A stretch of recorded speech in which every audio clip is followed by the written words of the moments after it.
Assalamualaikum warahmatullahi wabarakatuh. Perkenalkan, nama saya Satika, NIM 20600118053. Nah, di sini saya akan membahas tentang listrik dan magnet. Tetapi di sini kita akan membahas tentang gaya magnet pada muatan yang bergerak. Yang pertama itu kita harus mengetahui lintasan muatan itu sendiri. Nah, ternyata lintasan muatan itu bergantung pada sudut yang terbentuk. Nah, biasanya sudut ini dapat disimbolkan sebagai theta ataupun alfa. Nah, di sini saya akan menyimbolkannya sebagai alfa.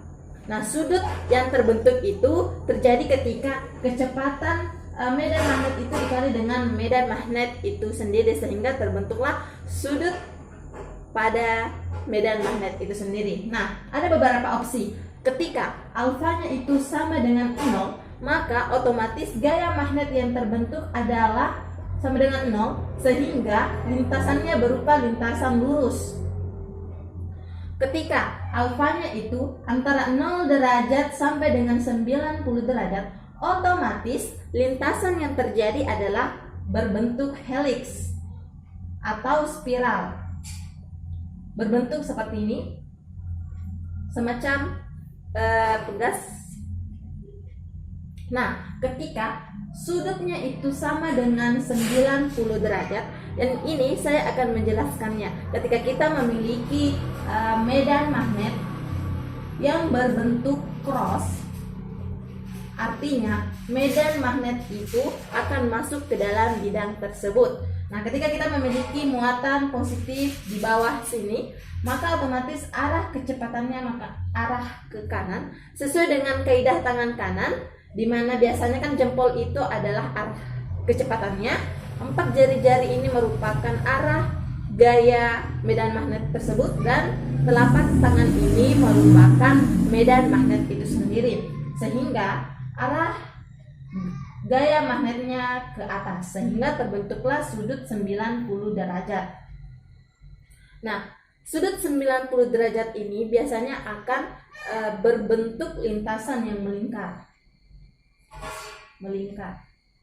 Nah, ketika kita memiliki arah positif sebelah sini, maksudnya muatan positif, maka otomatis kecepatannya akan ke arah ke atas dan gaya magnetnya arah ke kiri. Ketika kita memiliki muatan positif di atas ini, maka arah kecepatannya akan ke kiri dan gaya magnetnya akan ke bawah. Dan ketika kita memiliki muatan positif di sini, maka kecepatannya akan ke bawah, sedangkan gaya magnetnya akan ke kanan. Nah, inilah sehingga berbentuklah lintasan yang melingkar. Nah, sedang kita perhatikan, ternyata gaya magnetnya itu mengarah kepada titik pusat lingkaran itu sendiri. Nah, biasanya kan di gerak melingkar itu ada yang namanya percepatan sentripetal. Nah, kita dapat tuliskan di sini adanya kecepatan sentripetal atau kita rumuskan dengan ASP. Nah, sebenarnya untuk mengetahui gaya magnet pada muatan itu, kita dapat menggunakan rumus gaya magnet sama dengan muatan dikali dengan kecepatan dikali dengan medan magnet itu sendiri dikali dengan sudut yang terbentuk, atau kita tuliskan di sini sin alfa.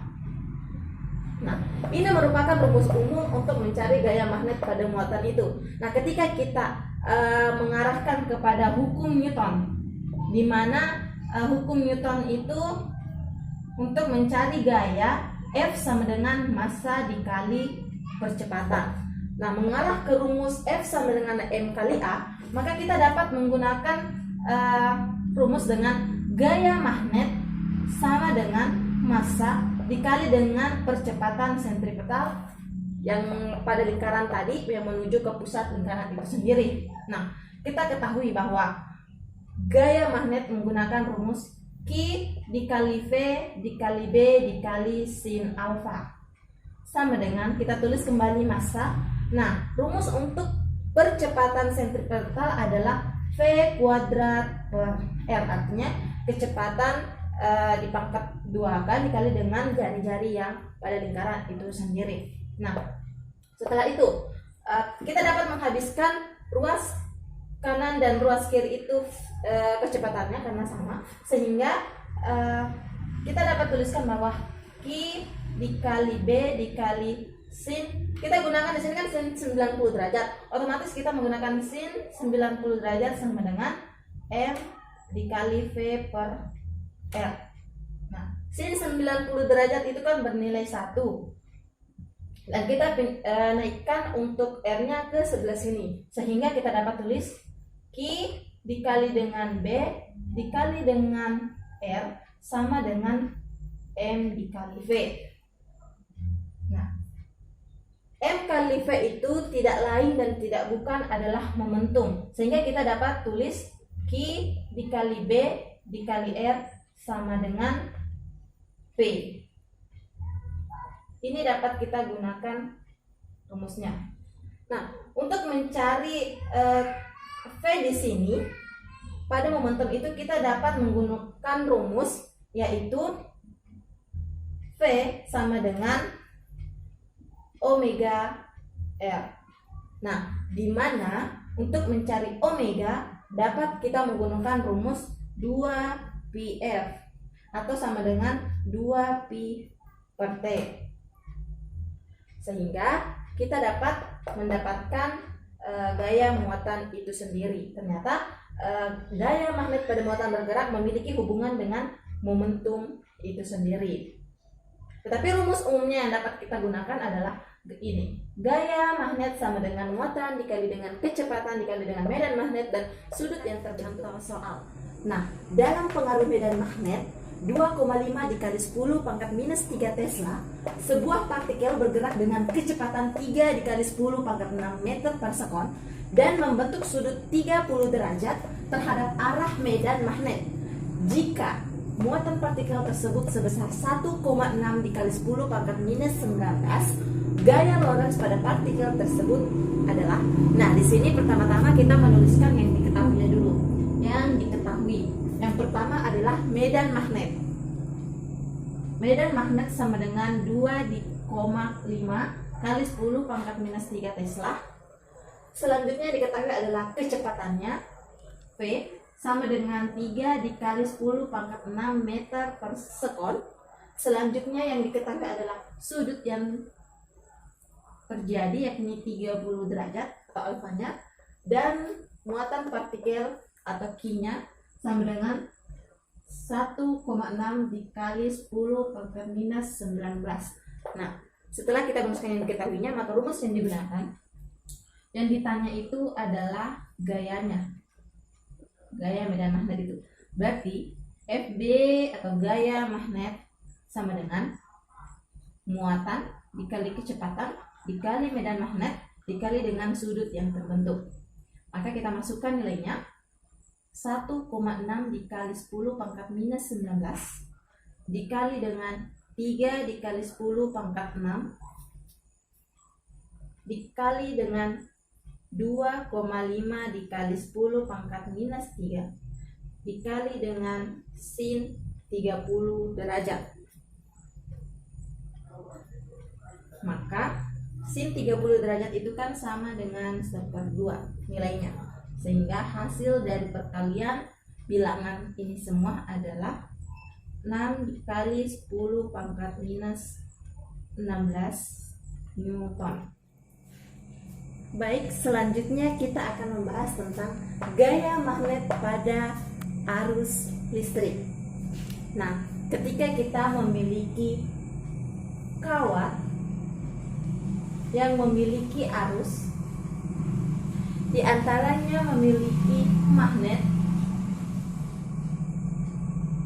di sini utara, di sini selatan, maka medan magnet ini membuat arah kawat ini mendorong ke atas.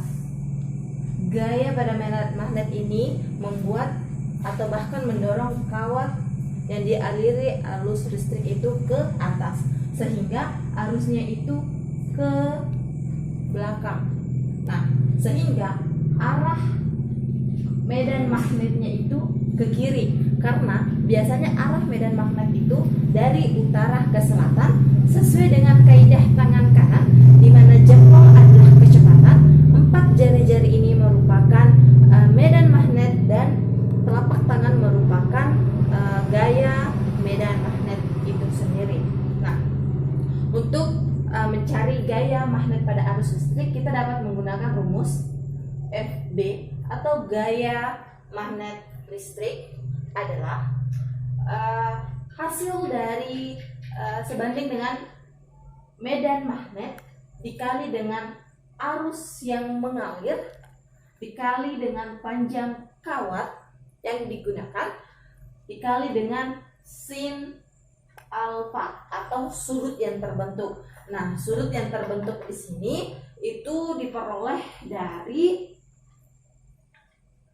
perkalian antara arus dikali dengan medan magnet itu sendiri sehingga terbentuklah sudut.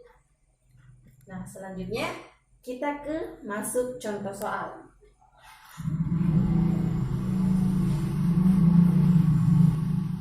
Sebuah kawat lurus sepanjang 30 cm berada pada medan magnet 0,2 Tesla. Kawat ini berada pada sudut 90 derajat dari medan magnet dan memiliki arus 10 ampere. Berapa besar gaya yang dialami oleh kawat? Nah, pertama kita menulis yang diketahui dulu, yakni kawat lurus sepanjang 30 cm. Panjangnya 30 cm sama dengan 0,3 meter. Berada pada medan magnetnya sama dengan 0,2 Tesla. Kawat ini berada pada sudut 90 derajat. Alfanya 90 derajat.